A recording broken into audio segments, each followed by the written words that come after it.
Alors bonjour à vous tous. Vous comprendrez que c'est une fierté particulière pour moi d'être avec vous ce soir, d'autant plus qu'il s'agit de ma première activité officielle à titre de ministre responsable de la francophonie canadienne.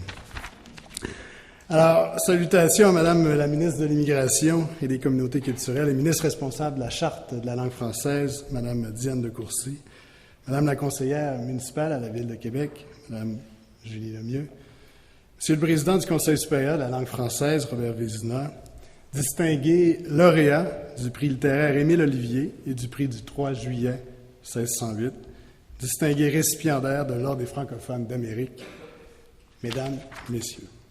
La cérémonie à laquelle nous sommes conviés aujourd'hui par le Conseil supérieur de la langue française rassemble des femmes et des hommes d'exception qui se démarquent par un engagement et des talents bien particuliers qu'ils déploient dans leur milieu, sur la scène provinciale, nationale ou internationale. Tous les finalistes, lauréats et récipiendaires de ces prix et prestigieux insignes partagent une même conviction, celle de l'importance de développer et de promouvoir le français.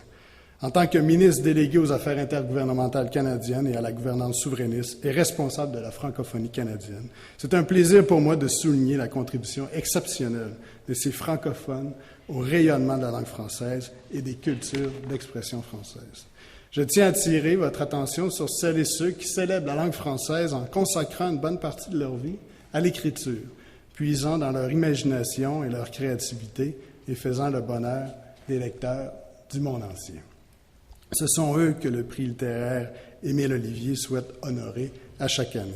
J'aimerais rappeler que ce prix est né d'un partenariat entre le Secrétariat des Affaires intergouvernementales canadiennes et le Conseil supérieur de la langue française en 2004, afin de récompenser une œuvre publiée en français par une maison d'édition qui est située à l'extérieur du Québec. Ainsi, chaque année, nous avons la chance de découvrir des romanciers, poètes ou nouvellistes franco-canadiens et acadiens qui se démarquent par l'originalité de leur prose, de leur écrit, de leur histoire, tantôt empreint de réalisme ou de féerie, mais toujours frappés d'humanité. À cet égard, le Secrétariat aux Affaires intergouvernementales canadiennes appuie depuis de nombreuses années les partenariats culturels entre le Québec et les communautés francophones et acadiennes, et bon nombre d'entre eux portent sur la littérature. Je pense notamment à notre soutien annuel à la présence d'auteurs et de poètes francophones au Festival de la poésie de Montréal et lors des Salons du livre de Québec, de Dieppe, de Toronto et d'Halifax.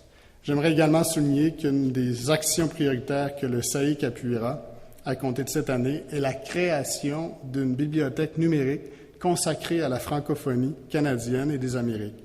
Le Centre de la francophonie des Amériques pilotera ce projet en collaboration avec la Bibliothèque et Archives nationales du Québec.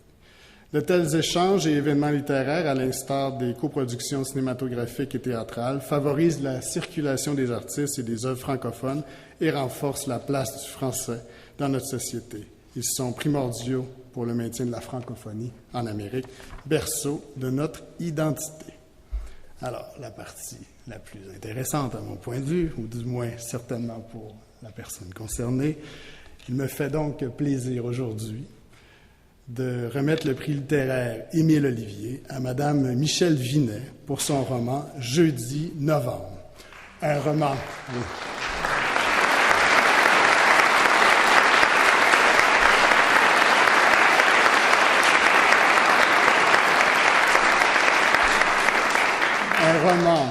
Un roman, oui, mais aussi une allégorie de la vie, avec tout ce qu'elle contient de beau comme de laid. La nature humaine y est dépeinte avec sagesse.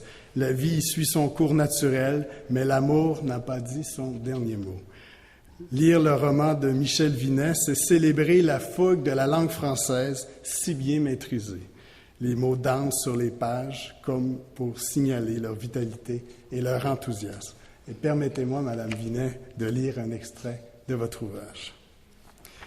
Alors, le printemps achève sa grande œuvre. Le ciel a été javelisé, récuré. Il brille tout blanc. Il ne reste qu'à lui mettre un peu de bleu. Le printemps réfléchit, il ne veut pas de n'importe quel bleu. Bleu de Polynésie, comme ses lagons. À travers l'histoire de son protagoniste, l'auteur invite les lectrices et les lecteurs à renouer avec la bonté, l'humanité et la splendeur de la création. Permettez-moi aussi de souligner et d'offrir mes sincères félicitations aux finalistes, Mme Marguerite Anderson et M. Marcel Romain-Thériault. Et permettez-moi aussi, enfin, de féliciter le lauréat du prix 3 juillet 1608, ainsi que les récipiendaires des insignes de l'Ordre des francophones d'Amérique qui seront honorés un peu plus tard ce soir. Merci à vous tous et je vous souhaite une bonne fin de soirée.